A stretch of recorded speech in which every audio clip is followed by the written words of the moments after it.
Executive order abuse must end.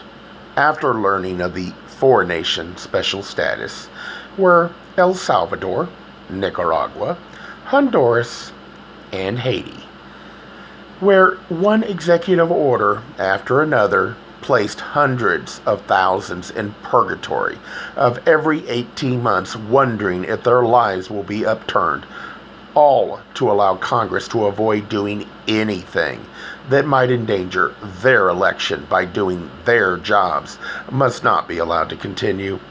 Quietly, 3 presidents signed executive orders that created a DACA mess that today forces those in Washington to finally tell America the truth.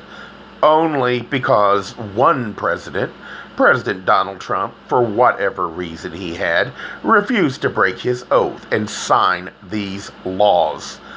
These laws allowed Democrats in Washington to yell racism to their base, while allowing Republicans in Washington to yell, "This is about following the law," to theirs.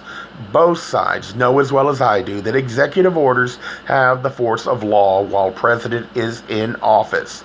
In short, these victims have been in the shadows, never allowed even a path to citizenship. At the same time, our so-called leaders divided this nation with lies, and the so-called free press silently said nothing. This has gone on long enough. We have 3, maybe 7 years. After Trump leaves, these 2 parties can go back to business as usual. They have fixed it so they have all the advantages in the elections. Democrats already created a superdelegate subgroup to end any chance their party will have a candidate Washington doesn't want. Only Republicans have not. That is how Trump won. Remember that, because Republicans in Washington will close that loophole if we fail to address this before Trump leaves office. Congress must place limits. They did using the Executive War Powers Act, and although presidents do disagree, it still stands. Only Congress can offer a path to citizenship by allowing this to continue. The presidents clearly hoped pressure would increase, finally forcing Congress to grant citizenship, something that citizens would not have agreed to at the time. Today, these victims of our government's so-called kindness should get a path. I'm sorry, but they should waive the right to sponsor others.